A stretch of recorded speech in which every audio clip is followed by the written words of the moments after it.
Boa tarde a todos que estão aqui, que estão assistindo à distância. Temos a alegria, mais uma vez, de ter o professor Wells Marcado, do Departamento de Física, falando para nós. Doutor do MIT, 77, 97, desculpe, eu falei errado. E agora é professor fazendo muitas pesquisas na PUC, é uma das pessoas que tem mais conhecimento de tudo.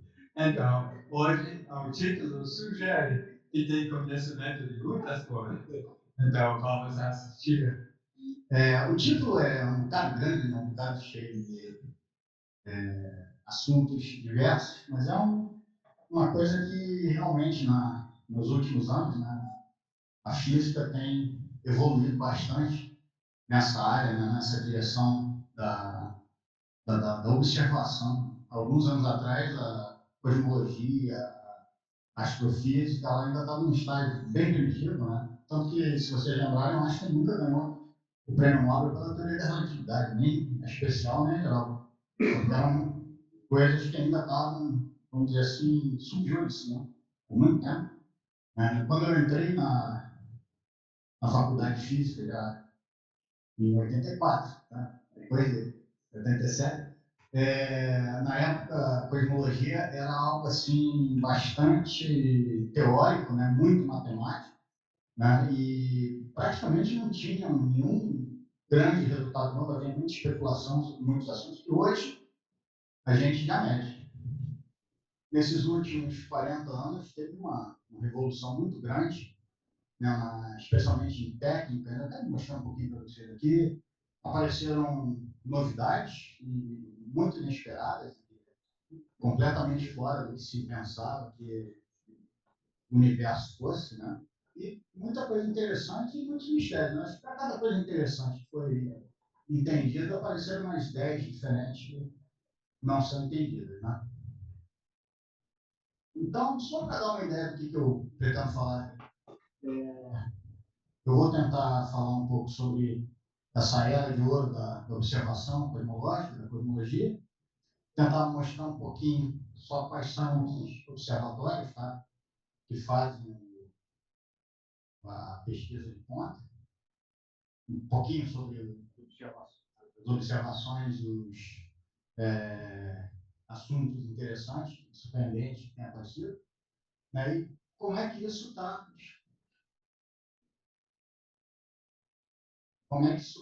alterando, né, a nossa compreensão do universo e da física em geral. Né? E o que isso fez também com algumas das ideias mais antigas do povo, e algumas que não são nem tão antigas. Tá? Mas isso é o que vamos ver agora na sequência. Então, basicamente aqui, perdão porque os meus slides estão misturados, parte em português, parte em inglês, né? Mas o que não tiver em português eu falo aqui. Por exemplo, a ideia do universo estático de Einstein, né? E o grande erro que o Einstein cometeu, hoje esse erro voltou de um outro lado, meio inesperado. Né? A questão da radiação de micro-ondas, né, do background do universo, né, por que ela tem aquela forma. Né, isso, junto com os novos equipamentos observacionais, né, e novas técnicas observacionais, levaram a um grande desenvolvimento. Né. Tem muitas coisas interessantes, né, observações de supernova, lentes gravitacionais, etc. Então, tudo começa lá por volta dos anos 50, se não me engano, que os primeiros observatórios não terrestres foram lançados. O primeiro deles foi, se não me engano, esse aqui, o Sofia, no avião. Aqui está o famoso Hubble, né? Que foi o grande divisor de águas, mas ele não é único. Tá? Eu vou mostrar uma lista dos equipamentos que foram lançados e falar só um pouquinho sobre isso, para a gente ver que, na realidade, tem um enxame desses observatórios lá em cima, tá? Que já estão fazendo um trabalho há bastante tempo. Só para dar uma ideia, a importância desses observatórios, a figura de cima é uma galáxia pré-Hubble e a figura de baixo é a galáxia pós-Hubble. Né? A diferença é brutal. Né? Então, por exemplo, aqui tem vários comprimentos de onda, né? Então, nos mais duros, né, menores comprimentos de onda, raio gama, né, tem, por exemplo, esse observatório que ficou por 5 anos, né, o Icarus, né,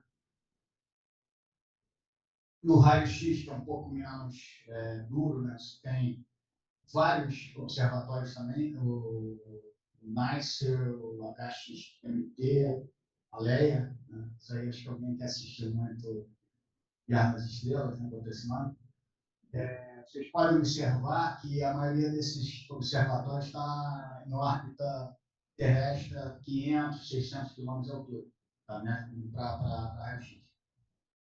Para o ultravioleta, tem vários também, tá? AstroSat, a Coreia também mandou um observatório, né?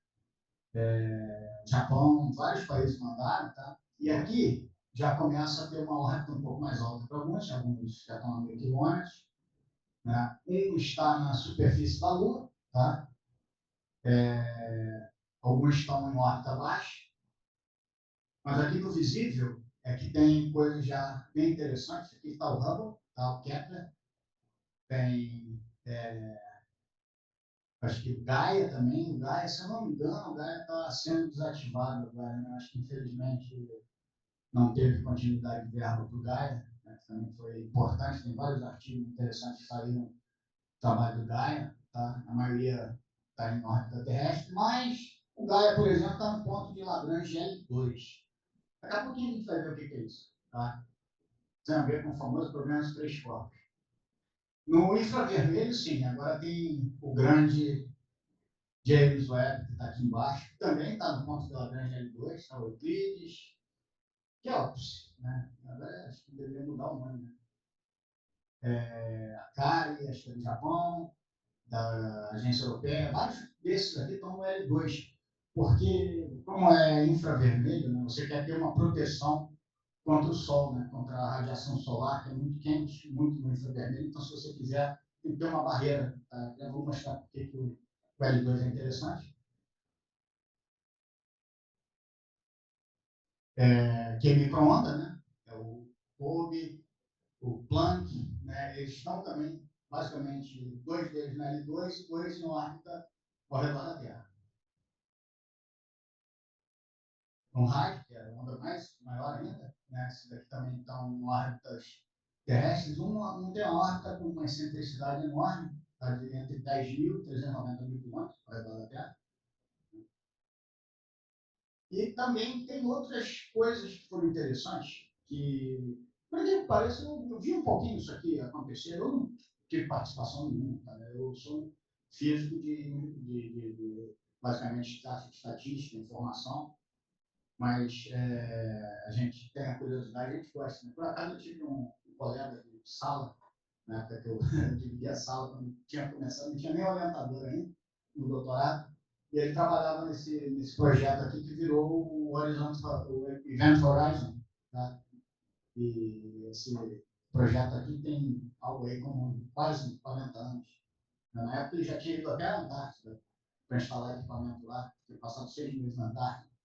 Então, é um projeto que engloba uma nova maneira de você usar um telescópio. Porque quando você tem um telescópio, a capacidade de observação do telescópio tem, por exemplo, a ver com o tamanho da lente, com o quanto que o telescópio consegue absorver. Né? Porque você bota um telescópio no espaço, quando não tem interferência, né, da atmosfera, das distorções. E uma outra maneira de fazer isso é você criar um telescópio usando vários telescópios. Aquele, se eu não me engano, é no Novo México, né, que tem aquele array de telescópio de rádio, que vocês faziam tipo uma cruz de telescópio, é como se fosse um telescópio gigante.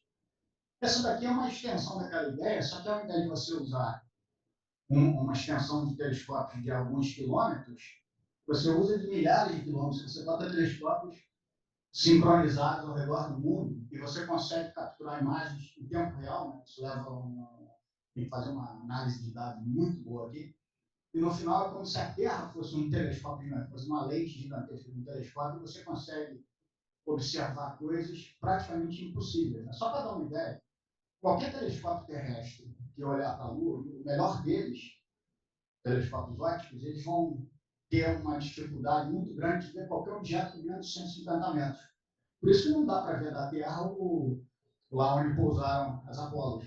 Né? Mas quando eles jogam um telescópiozinho ao redor da Terra, você vê. Né? Inclusive a bandeira ainda está lá. Quando o telescópio passa, não dá para ver a bandeira, não dá para ver a sombra dela, onde está a Apolo. Mas essa ideia aqui foi muito interessante, uma ideia que finalmente deu fruto, né, alguns anos atrás. Tem até um documentário no Netflix. Aqui são vários desses telescópios que trabalham aqui em conjunto, né? E o problema é você conseguir sincronizar, para você ter certeza que o dado está chegando em um e outro ao mesmo tempo, né? Você conseguir fazer o time delay correto, para você tirar o sinal do ruído. Né? O ruído é muito grande, mas você consegue extrair o sinal, fazendo um tratamento de dados, e com isso você consegue ver coisas incríveis, como essa. Tá? Isso aqui é a primeira descoberta do Event Horizon, que foi fotografar um buraco negro numa galáxia de 87 milhões de anos-luz. Tá? Na realidade, essa galáxia tem o mesmo tamanho para o Event Horizon, que tem como é o nome? Sagitário, né? O que fica no centro da nossa galáxia. Só que ele tem muito mais distorção, porque está muito perto. Então, eles preferiram observar primeiro na outra galáxia, a muitos milhões de anos de distância, do que olhar para a nossa própria. Mas já foi feito, tá? Já foi feito agora na nossa própria. Então, as observações vão sendo criadas e, no final, você observa a característica do buraco negro. Você viu o buraco negro, finalmente. Né? É uma coisa que, quando eu estava na faculdade, ainda estava sob discussão se o buraco negro realmente existiria, né? Ou se era só uma coisa matemática que você podia obter. Né?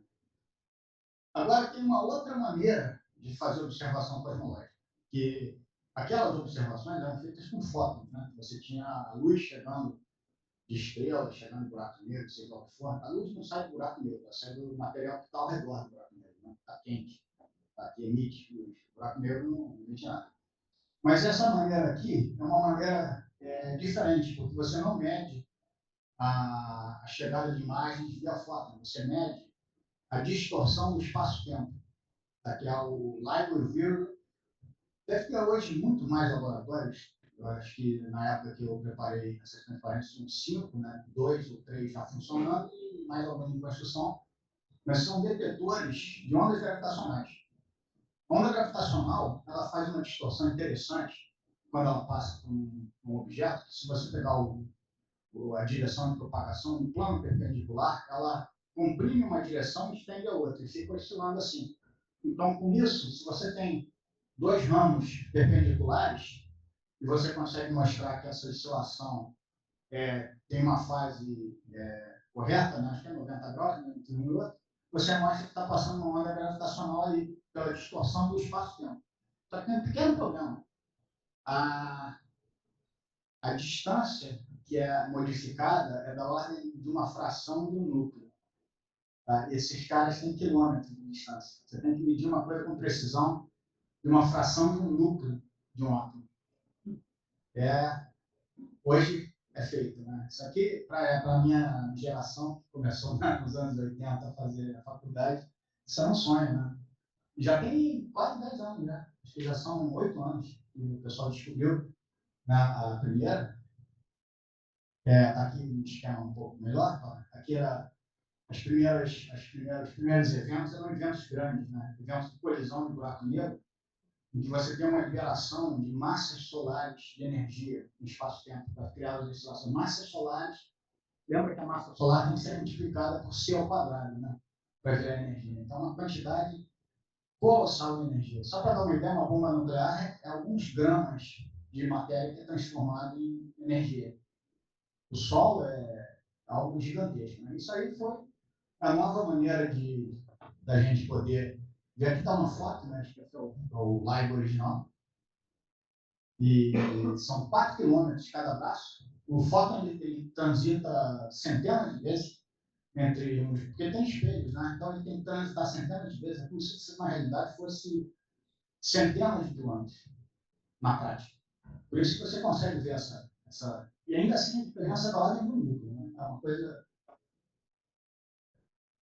Aqui está, se eu não me engano, aquele lado ali é simulação, tá? Das equações de Einstein, aqui é a detecção. É basicamente a mesma coisa. Tá? Eles conseguiram detectar exatamente a colisão de dois buracos negros. E, finalmente, chegamos aqui no nosso amigo, o James Webb, o Space Telescope. É até difícil dizer o que o James Webb fez, porque tem tantas coisas, tanta novidade, tanta coisa que aparece toda semana, que fica difícil. Tem que fazer um apanhado de novidades. Todos os youtubers famosos, tipo o Anton, tipo a Sabine, aqui no Brasil tem também alguns, o Sérgio Sacani, outros que passam essas informações, o tempo todo tem alguma coisa nova aparecendo. Então, o James Webb tem sido, acho que, uma das melhores criações científicas, né, em termos de instrumentação, que foi feita nos últimos anos. Aqui está como é que a mágica do negócio funciona. Isso é o famoso problema dos três corpos que dá para resolver. Tá? Isso aqui a gente consegue resolver. E você precisa de três corpos de maneira que o primeiro tem uma massa muito grande, o segundo tem uma massa grande, mas muito pequena em relação ao primeiro, e o terceiro tem uma massa pequena em relação ao segundo. Então, com esses três corpos, quais são esses corpos? O Sol é o grande, a Terra é o intermediário, e o satélite é o pequenininho. Tá? Por uma coisa interessante, que é devido à mecânica da interação dos potenciais, aparecem 5 pontos, chamados pontos de Lagrange, que são pontos de equilíbrio. Se você botar um objeto naquele ponto, ele fica lá. Ele não vai ser atraído nem para a Terra, porque só claro que ele está orbitando junto com a Terra. Tá? Não está parado, isso aqui é dinâmico. Tá? Então, esses pontos aqui são os pontos de mínimo potencial. Então, naquele ponto, um objeto pode orbitar ao redor dele sem ter nada ali no meio, né? Não tem nada ali atraindo, você vê o objeto orbitando ao redor daquele ponto. São 5 pontos de Lagrange. Só para dar um exemplo, se um astronauta pegar uma maçã, comer uma maçã, e ele for Sigismundo, né, e sair do lado de fora da nave e jogar o pedaço da maçã, ela vai ficar orbitando ao redor da nave, porque a nave vira um ponto de Lagrange. Tá?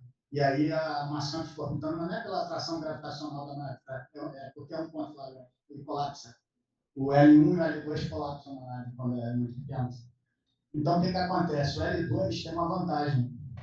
Observa que o L3, L1 e L4 estão todos expostos ao Sol. O L2, ele não está. Só para a gente lembrar, a Terra tem 12.800 metros e quilômetros de diâmetro. O ponto L2 está mais ou menos 1.500.000 quilômetros do centro da Terra. Então, ele está bem longe do espaço. Mas ele é protegido, né? Meio que tem um spin que é a Terra, né? Que segura, lembra que eu falei da questão do Sol? Então, vários satélites, tem muitos já que estão orbitando aqui. Porque parece, isso aqui acompanha a Terra vai girando, esse negócio aqui vai girando junto. Tá? Então, o ponto de Lagrange vai junto da gente. Tá? Então, tem muitas coisas interessantes, aqui eu botei apenas algumas, né? As figuras das nebulosas, isso aqui, o James Webb tem sido incrível, ele tem conseguido fazer figuras com uma finura, né, extrema, muito, muito boa. Essa aqui é a da nebulosa do Caranguejo, né? Eles estão conseguindo tirar muitas informações. Aqui, por exemplo, antigamente o pessoal achava que era uma única estrela e o James Webb... Aqui é uma arte, tá? Mas aqui está a observação do James Webb. E o James Webb conseguiu mostrar que eram jatos de duas estrelas, tipo, paralelas. Inclusive, ele já mostrou que existem sistemas até em que exoplanetas também formam binários. Tá? Esse eu não botei, mas é uma coisa bem recente. E quando começa isso? Isso começa na época das primeiras observações. A imensa maioria das estrelas está muito longe, mas algumas delas estão perto o suficiente para que você possa observar paralaxe. Porque quando você observa, por exemplo, imagina que aqui é o verão, aqui é o inverno. Quando você observa uma estrela no verão, aquela estrela próxima, ela está com uma posição no céu. Quando você observa no inverno, que você mudou para cá, ela mudou de posição. Essa pequena paralaxe dá para a gente calcular a distância até aquela estrela. Se você souber o ângulo, esse ângulo P aqui, e você sabe essa distância da Terra ao Sol, você consegue obter a distância D, né, que é a distância até a estrela. Então, à medida que as distâncias foram sendo construídas, né, a gente obteve a distância para as estrelas próximas, que é em torno de algo como 4 anos-luz, né, as mais próximas, Alpha Centauri, né, que é 4 anos-luz. A própria distância da Terra ao Sol envolveu um chute muito bem dado. Eu esqueço agora o astrônomo, mas ele observando as fases de Vênus, ele esperou a fase de Vênus estar exatamente meio a meio, tá? E aí faz um triângulo retângulo, e ele chutou qual seria a distância aliás, o tamanho de Vênus, ele chutou, ele disse que Vênus era mais ou menos o tamanho da Terra, e pelo ângulo de Vênus ele conseguia calcular a distância da Terra a Vênus, e fazendo uma triangulação, ele descobriu a distância da Terra ao Sol. E acertou muito próximo, porque Vênus é quase do tamanho da Terra. Tá? Foi um bom chute, tá? Mas era um chute. Aqui está a amostra, né, que você faz. Isso aqui é só para as primeiras estrelas, depois tem outros métodos. Tá? Aí vocês têm que perguntar para um astrônomo, e tem muitos métodos diferentes que usam, às vezes, estrelas pulsantes, supernovas, e também deslocamento para o vermelho, que é uma coisa que a gente vai ver. Hoje, a gente tem mais de 5.000 exoplanetas já descobertos. Então, os exoplanetas eram uma ficção também, era uma dessas coisas que ninguém sabia se existia. As pessoas achavam que existia, porque o modelo de formação de uma galáxia levam ao aparecimento de planetas, né? Mas a observação direta deles foi algo mais recente, né? Acho que da década de 90, 92, né? 17 havia uma certa evidência, mas parece que não se confirmou, mas em 92 foi feita a primeira descoberta. Em 2022, 30 anos depois, já tinham 5.000, né? Hoje em dia tem famílias, acho que pode acelerar um pouquinho. Tá aqui, bom, aqui tá, já tem aqui um diagrama, né, com todos os tipos de exoplanetas já descobertos. Né? Tem aqui é o tamanho deles, aqui é o período da órbita. Né? Quanto menor o período, mais próximo da estrela, né? E aqui são os planetas de lava, é muito quente. A Terra está por aqui. A Terra está por aqui porque a Terra está. A Terra é um pouco. A Terra é mais ou menos aqui, ó, aqui, ó, que é 300 dias. Né? Então, aqui você tem, dos planetas maiores, você tem os planetas oceanos, você tem os Júpiteres, os frios e os quentes, né? Porque tem Júpiter muito próximo das estrelas, são quentes a dessa.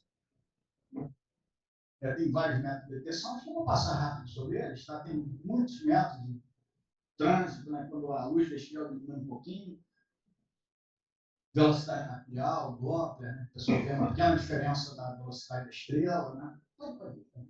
Tem outras coisas, isso aqui acho que a gente pode deixar. Tá? Beleza? Pode ir. O campo magnético, né? Tem evidência já que exoplanetas têm, alguns deles têm campo magnético também. Né? Isso é muito importante. Por exemplo, uma das razões de Marte ser hoje extremamente pobre em termos de atmosfera, e a Lua muito mais pobre ainda, é que ela não tem a presença de um campo magnético forte. Porque o campo magnético ele é como um escudo que reflete, né, o vento solar. Então, por exemplo, a Lua não tem, basicamente toda a atmosfera que a Lua tivesse tido foi arrastada pelo vento solar. Né? A Lua é completamente sem atmosfera, basicamente. Já outras coisas que as pessoas observaram teve placas, vulcanismo, anéis. Tá? Tem várias observações de anéis em exoplanetas. Né? Isso vai ficando cada vez mais parecido com o que a gente conhece aqui no nosso sistema. Fica muito, muito próximo. Atmosferas, tá? Tem alguns resultados muito interessantes do James Webb sobre a atmosfera desses planetas. Tá? Temperaturas, né? Uma das coisas interessantes é que um desses exoplanetas, eles viram diferenças muito grandes da temperatura na superfície do planeta que eles acham que é devido ao vulcanismo. A presença de lava, né? Que é muito quente, né? Comparado com outras superfícies não tão.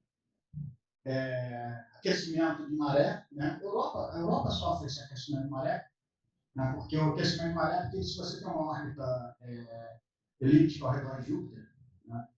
Você olha, está próximo, ela está afastada. Só que a gravidade ela não é constante, ela tem um fator de maré que é como se fosse um potencial diferente, então um lado mais próximo é atraído mais fortemente, do lado mais distante. Então, isso leva a uma compressão, uma expansão do planeta, e isso aquece o planeta. E tem vulcões perto de Júpiter, apesar de ser pequeno. A Europa tem água líquida. Então, essa é a parte muito interessante. Aqui são vários dos projetos de busca, né, dos exoplanetas. Então, aqui alguns exemplos, né, de exoplanetas. Aqui são da mesma estrela, da Kepler 37, né, tem o B, o C e o D. O A eu não sei porque não está aí, talvez seja muito pequeno, porque ele bota esses números para a estrela. A estrela Kepler 37 tem o A, o B, o C, né, os planetinhos. Talvez o A seja a própria estrela. Isso aí tem que perguntar para o astrônomo. Talvez o A seja da estrela. Mas observe que alguns deles, por exemplo, o Kepler B é maior que a Lua, menor que Mercúrio, mas o Kepler D é maior que a Terra. Ele é bem maior que a Terra. Tá? Então, isso aqui já deu para medir.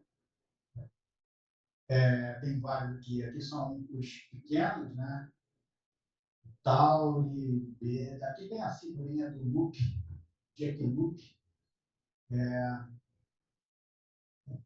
Talvez uma anã marrom, né? Que apareceu uma marrom, tem uma estrela já no final do desenvolvimento dela.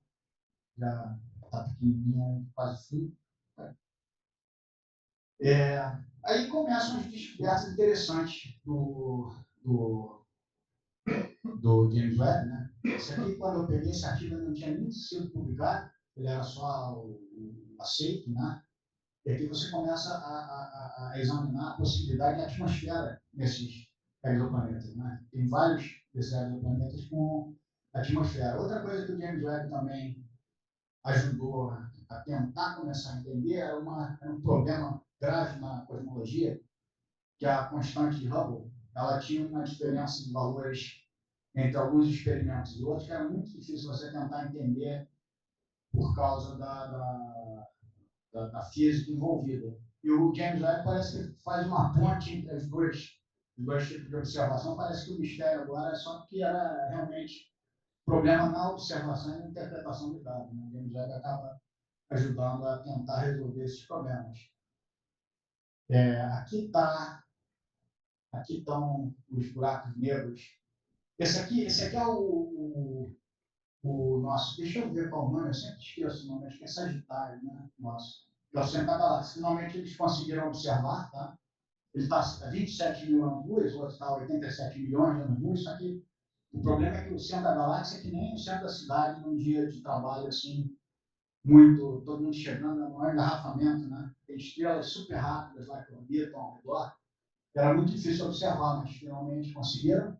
Isso aqui foi feito não pelo Hubble, tá? Isso aqui foi feito por um outro telescópio, tá? Esse aqui pelo Event Horizon. Esse aqui foi um buraco negro muito antigo, tá? Esse foi descoberto pelo James Webb. Uma das descobertas mais interessantes, esse artigo aqui já tem algum tempo, tá? Já tem quase 2 anos, mas por alguma razão parece que os resultados estão melhorando. E nesse artigo aqui, esse grupo lá de Cambridge, se não me engano, ou Oxford, não me lembro agora, eles observaram dimetilsulfureto, tá, na atmosfera, e a única fonte de dimetilsulfureto na Terra que é conhecida parece que é seres vivos, né? Então, algas, pois é. Então, isso é algo que foi muito badalado algumas semanas atrás. Aqui, a descoberta estava com 2,4 sigma, né? Só para dar uma ideia, uma pesquisa eleitoral é 2 sigma. Nem sempre acerta, né? Isso aí eu não diria que é a maior parte das vezes, mas tudo bem, 2,4 sigma não é tão pouco, né? Algumas, por exemplo, 1 sigma, né? Dependendo de como era feito o experimento. Então, talvez tenha aumentado esse número de sigmas agora, né? E à medida que você vai fazendo observação, isso vai melhorando, né? O resultado vai melhorando. Você vai adicionando mais dados, e a estatística fica melhor. Como é que isso começou, né? Como é que começou toda essa história, né? Essa história começa na formação de sistemas solares, né? No caso, a gente está querendo entender por que os exoplanetas são tão parecidos com o nosso, né? Então, é uma espécie de padrão. Tá? Isso depende um pouco da massa de gás que forma o sistema, mas começa em geral com uma nuvem de gás 3D, né? Essa nuvem é feita de grãos, etc. Eles colidem, eles são em geral ineláticos, eles vão começando a formar aglomerados, e essas colisões elas preservam o momento angular e o momento linear, ou seja, preservam vamos dizer assim, a quantidade de movimento e as rotações. Então, à medida que ele vai passando o tempo, o sistema começa a girar e se achatar na direção perpendicular, vamos dizer assim, à direção de rotação. Por isso que, basicamente, todos os planetas, o Sol, giram numa direção só aqui na Terra. Todos eles giram, um ou outro é diferente. Eu acho que é Netuno que é virado, ou Urano, eu não me lembro. Trojans. Tem uns que acabaram. A Terra também tem uma pequena inclinação, por causa de provavelmente uma colisão, né, com o outro planeta, né, que gerou a Lua. Ainda bem, né, porque essa pequena inclinação gera as estações, né, senão ele não teria estações aqui, a Terra seria quase inabitável. Você teria dois polos absurdamente frios, um equador gigante quentíssimo, uma faixinha talvez só habitável. Né? E por causa disso você tem, basicamente, a Terra tem a possibilidade de vida. Né? Então, ainda bem que aconteceu essa colisão. E o universo em si também tem uma dinâmica muito interessante. Tá? O Big Bang é uma ideia que começa lá em 1900 e pouquinho, né? O principal descobridor, né? Primeiro, as equações de Einstein foram necessárias, né? Chegar nas equações de Einstein antes de você poder fazer qualquer coisa sobre o universo. Né? E aí, a partir dali, nos trabalhos do reverendo Jorge Demetrio, né? jesuíta. Não. Não? Era cônego do Diocese na Bélgica. Tá. Cônego. Cônego. Então, ele fez trabalho muito importante. Aqui está o Friedman também, que trabalhou nessa área. E eles mostraram que, quer dizer, os trabalhos originais do Demetrio mostravam que existia essa possibilidade de expansão do universo, né? E aqui também eu botei uma equação aqui, né, que é a equação que envolve esse lambda, né? Esse lambda aqui é uma constante que o Einstein colocou nas equações dele para tentar fazer o universo ficar estável. E aí acabou que, no final das contas, ele ficou arrependido, porque quando as pessoas descobriram, né, o Big Bang, a universo de expansão, ele aquilo é um erro e tal. E a constante voltou. A constante voltou. Agora tem um nome novo, né? Que é a energia escura. Né? Basicamente, é o efeito dessa constante. A energia escura tem um efeito da constante que leva a uma expansão acelerada do universo. O universo está acelerando a expansão. Apesar de que a gravidade tenta segurar o universo, a matéria escura é gravitacional, ela tenta segurar o universo, mas a energia escura é terrível, ela aumenta a velocidade. Então, com isso, né, você pode calcular, por exemplo, se o universo está expandindo, você pode imaginar o universo como uma espécie de bola, né? Se essa bola está enchendo, dois pontos próximos se afastam lentamente, mas dois pontos distantes estão se afastando rápido. Então, existem pontos que se afastam muito rapidamente, a velocidade muito grande. Né? Galáxias próximas estão a 300 km por segundo, mas galáxias bem distantes estão a milhares de quilômetros por segundo. Né? Então, chega uma hora que tem um limite para isso. Né? Se dois objetos se afastam mais rápido que a velocidade da luz, eles nunca vão conseguir interagir. Tá? Então, isso aí pode acontecer. A gente já perdeu conexão com uma parte do universo que estava próxima da gente lá no início do Big Bang. Aqui tem o constante de Hubble, né? Um valor da constante de Hubble, que é, se eu não me engano, 70 km por segundo por megaparsec, você tem que o universo, você calcular, você chega que ele teria algo como universo observável, algo como 14 bilhões de anos-luz, que é mais ou menos o valor que o pessoal encontra, né? Isso aqui é um calculinho super simples para entender. Então, é mais ou menos o que dá para ver. Mas ninguém realmente sabe a forma real do universo. O universo, eu fiz essa pergunta no cosmólogo e ele falou, ninguém sabe. Pode ser infinito. Ninguém não sabe. Pode ser que só a gente só consiga ver a nossa vizinhança aqui. Isso já pode ser interessante. Mas o Big Bang é algo que levou a gente a mudar a visão. Né? Aqui está a ideia, né, como é que a coisa foi. Você começa com flutuações quânticas lá no início do universo, tem um período de expansão gigantesco que acontece uma fração microscópica de segundos, tá, que é chamado período da inflação, né, período inflacionário, e depois o universo vai expandindo. À medida que ele vai expandindo, aí a matéria e os fótons que estão lá dentro vão perdendo temperatura, até que chega uma hora que os átomos se formam, aí a luz pode propagar, porque o universo era opaco no início. Tá? Então tinha uma era de opacidade, chamada a era escura, né? A partir daqui o universo a luz começa a poder se propagar, né? E isso aqui foi tudo uma fração pequena de segundo, mas isso aqui durou uns 300 mil anos, né? A idade escura, aproximadamente. O universo era um plasma, né? Um plasma carregado, complicado de ser.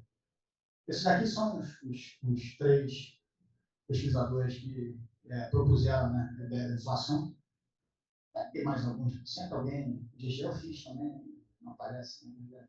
Isso aí a ciência está cheia desse tipo, mas acontece.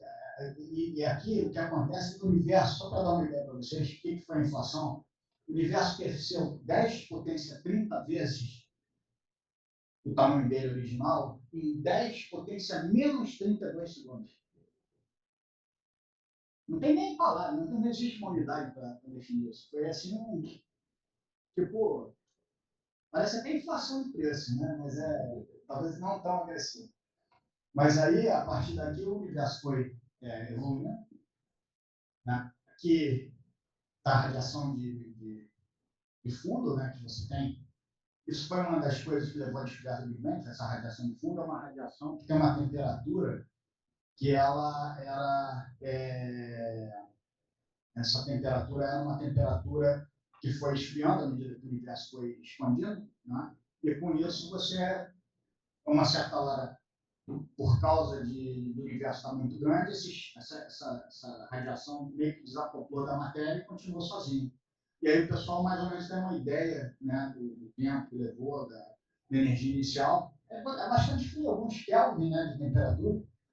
E, ao que parece, preservou uma estrutura, né, que tinha naquela era que aconteceu a inflação, tá? Provavelmente algum efeito quântico inicial, ficou preservado nessa distribuição.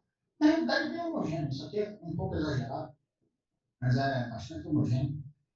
Mas só que a gente, quando bota com precisão os dados, você vê que tem algumas diferenças nas divisões. Você tem um mapa do universo visível,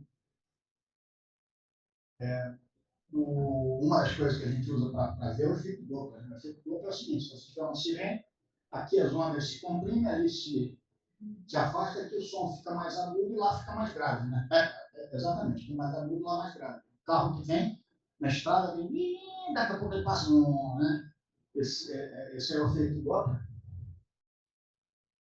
Isso acontece também com o universo, porque se o universo está se afastando, a luz emitida, absorvida, etc., ela vai mudar de frequência. Tá?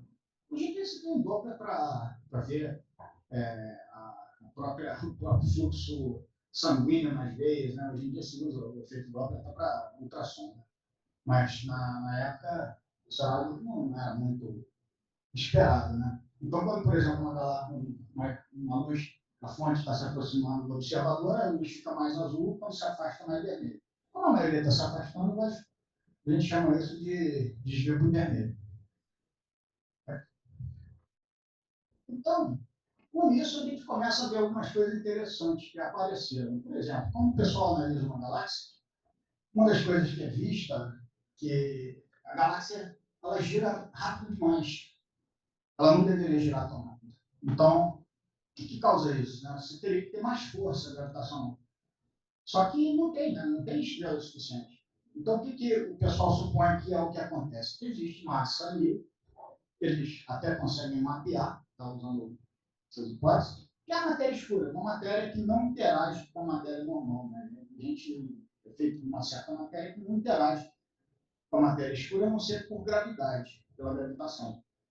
Não é que a matéria escura está lá nas estrelas, não. Se a matéria escura realmente existir, ela está aqui, está passando pelo meio da gente agora.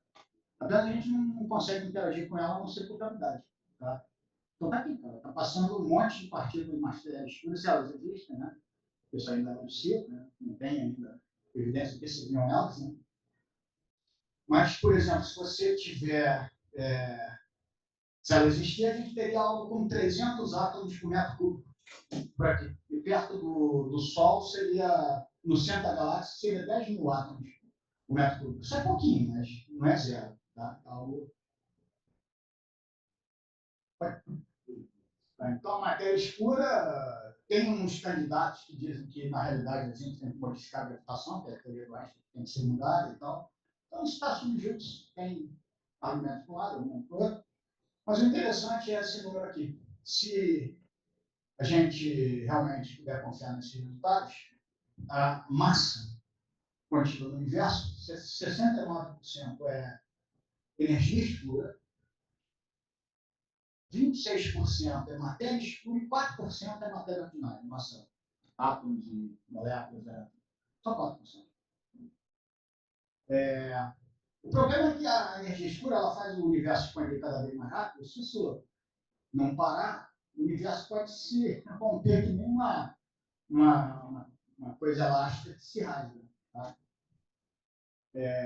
Tem, às vezes, efeitos, né, a favor, né? Por exemplo, essa observação do Gaia. Tá? O Gaia é acho que ele já não está mais em uso, né? Acho que já foi está sendo desativado, infelizmente não teve grana para continuar a manutenção, e parece que ele dá uma evidência forte a favor da matéria escura, mas ele não sabe o que é. A energia escura é uma coisa mais complicada. Que são as famosas equações de Einstein, né, da gravitação, que é o tensor energia-momento. Aqui está a parte da gravidade, e o Einstein colocou isso. Ele chamava de grande erro que ele cometeu.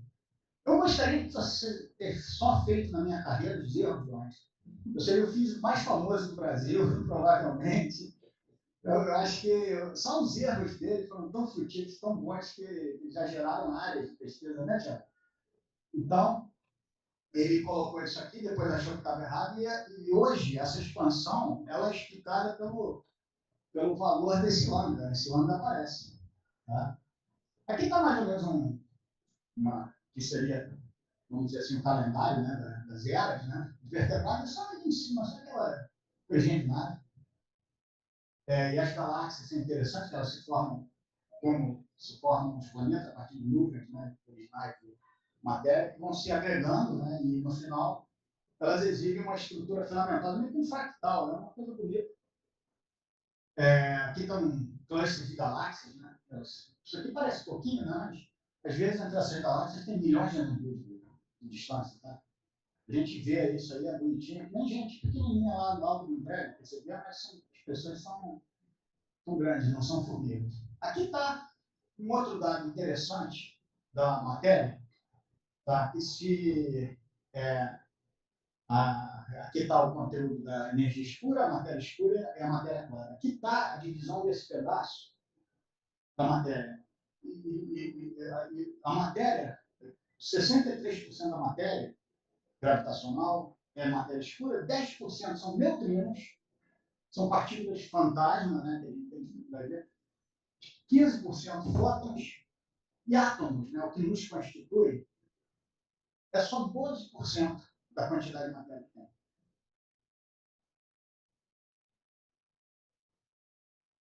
Aí, né, só para dar uma ideia, ainda para a coisa ficar mais engraçada, está aqui a massa total do nosso sistema solar. O Sol só tem 99,9% da massa total. 0,1% é o resto. É Júpiter, é Saturno, Terra, asteroides, poeira, né? Ou seja, Por isso que a gente usa os modelos do Kepler também, né? Porque o Sol realmente é uma quantidade de massa. Júpiter é só uma fraçãozinha, né? Mesmo Saturno, Júpiter são bom, a expansão acelerada, né, caso a teoria seja correta, seria um dos fins possíveis do universo. Isso aqui é um fim interessante, é uma pergunta em prova que eu fiz no curso há muitos anos atrás. Pode ser que o vácuo quântico que a gente usa seja falso, de repente tem uma transição de fase. Não tem problema, porque se isso acontecer, a gente vai desaparecer, não vai sentir dor nenhuma. Simplesmente a gente evapora na hora. O outro fim seria os prótons decaírem, mas levaria esse tempo aqui, tá? Em anos. Então não precisa se preocupar também, é outro problema que não é muito grande. As estrelas se apagarem, né? Isso vai levar bastante tempo. O problema do Sol não é ele se apagar, né? Ele é queimar a Terra. Isso provavelmente vai acontecer daqui a alguns centenas de milhões de anos. O universo solitário, né? Se a gente tiver uma expansão muito grande, não só as galáxias vão se afastar, mas as estrelas dentro das galáxias também, né? A gente vai ficar sozinho. Imagina um único planeta no universo girando ali ao redor de uma estrela e nada. Imagina nada no céu, né? É o famoso universo. Esse aqui é o fim depressivo do universo.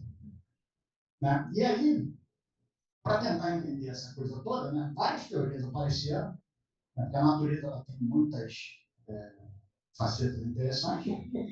E, por exemplo, as partículas se dividem em dois tipos, né? As que têm spin inteiro e as que têm spin semi-inteiro. As partículas que são spin semi-inteiro são os férmions, e as partículas de spin inteiro são os bósons.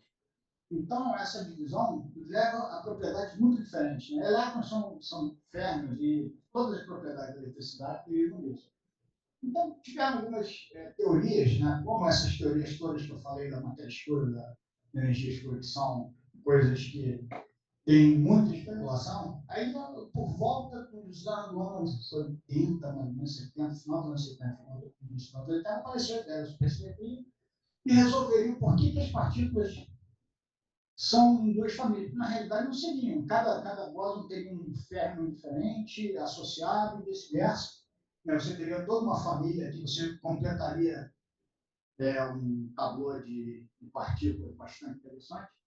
Só que a supersimetria ela faria, com essa simetria, né, tornaria muito mais fácil entender, por exemplo, a massa do bóson de Higgs, entender, né, como que a matéria escura seriam, talvez, essas partículas, né? Talvez a matéria escura fosse constituída dessas partículas simétricas. Né?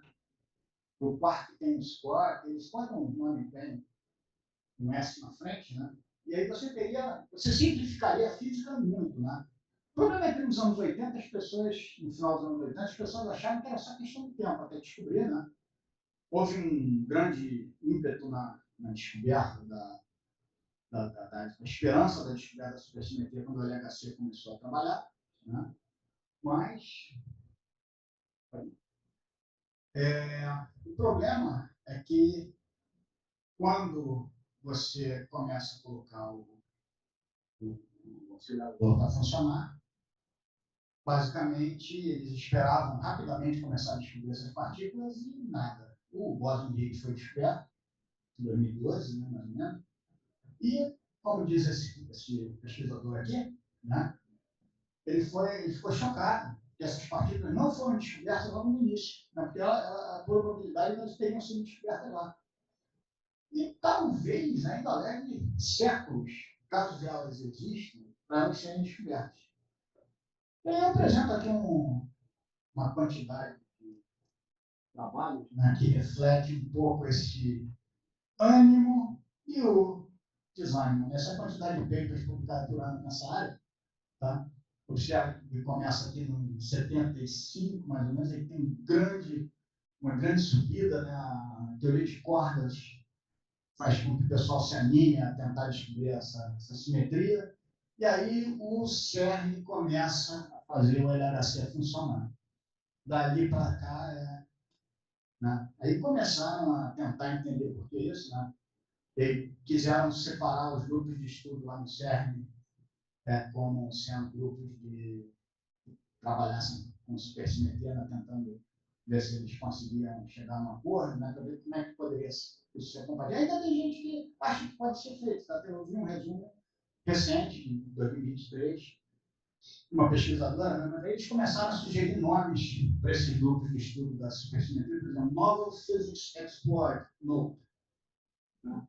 E tem também o Group of All Theories, GOAT. Tá? Então, tem o positivo e tem o negativo. Então, o NOPE, acho que é o pessoal que não acredita, né? O GOAT é o pessoal que acredita. Né?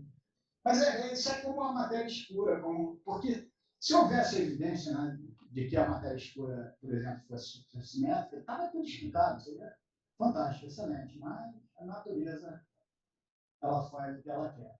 E, infelizmente, essas teorias podem ser muito legais, mas falta evidência. Né? Algumas coisas interessantes, a gente não precisa ir ao fundo do espaço, a usar telescópio de altíssima resolução para tentar entender, porque tem aparecido uma série de trabalhos recentes, né? Eu botei dois, tá?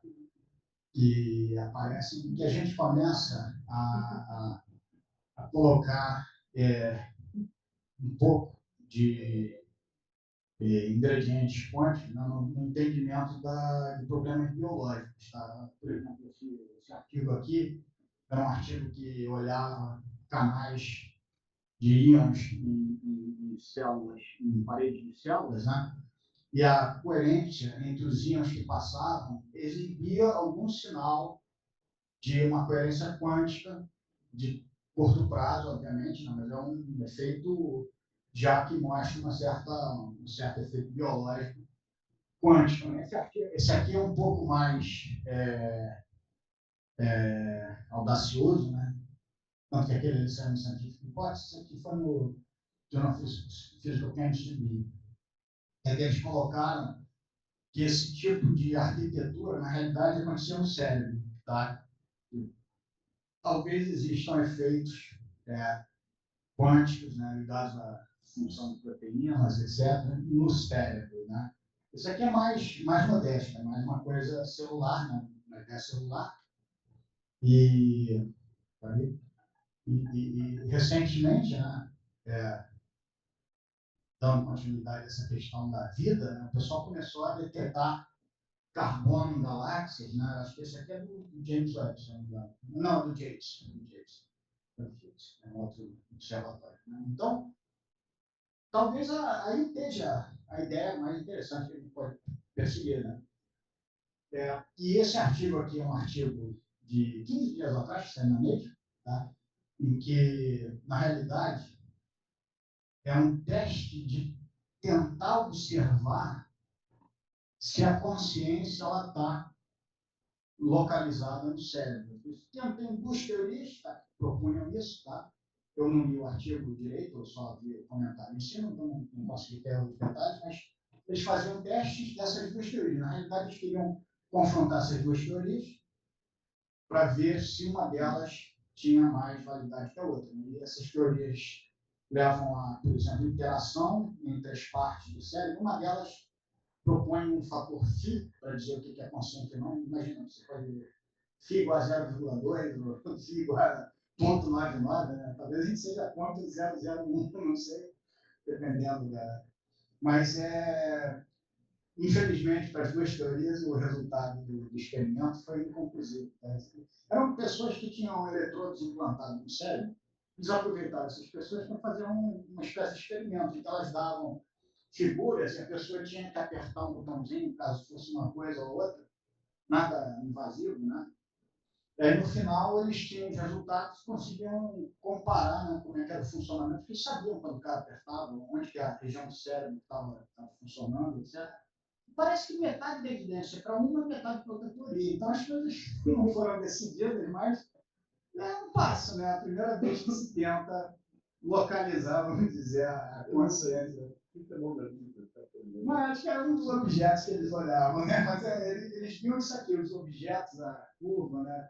Eles tinham que olhar, tinha um exemplo de faces. Quando ele visse a face que era para apertar, ele tinha que apertar, se visse outra face, não. Então aparecia, acho que de repente a Mona Lisa aparecia para fazer eles errarem. Exatamente. Então ela é enigmática por si só, né? Então é isso, acho que talvez aí, né, a gente é uma área mais interessante, né? E talvez alguns desses problemas até sejam fora do alcance, né, das descrições possíveis atuais. A gente gosta de imaginar que tudo vai ser resolvido. Mas aí se pensava a mesma coisa da matemática formal até chegar ao trabalho do Gödel, né? Então, pode ser que isso seja possível, pode ser que não, mas acho que é uma coisa interessante da gente poder discutir, porque aí você pode conectar com outros aspectos também da vida, né? Que não é só, talvez, a parte científica, né? E mesmo a mecânica quântica ainda tem muita coisa que a gente não entende. Né? Então, eu termino aqui a apresentação, um painel geral aqui dos últimos anos. Né? E obrigado.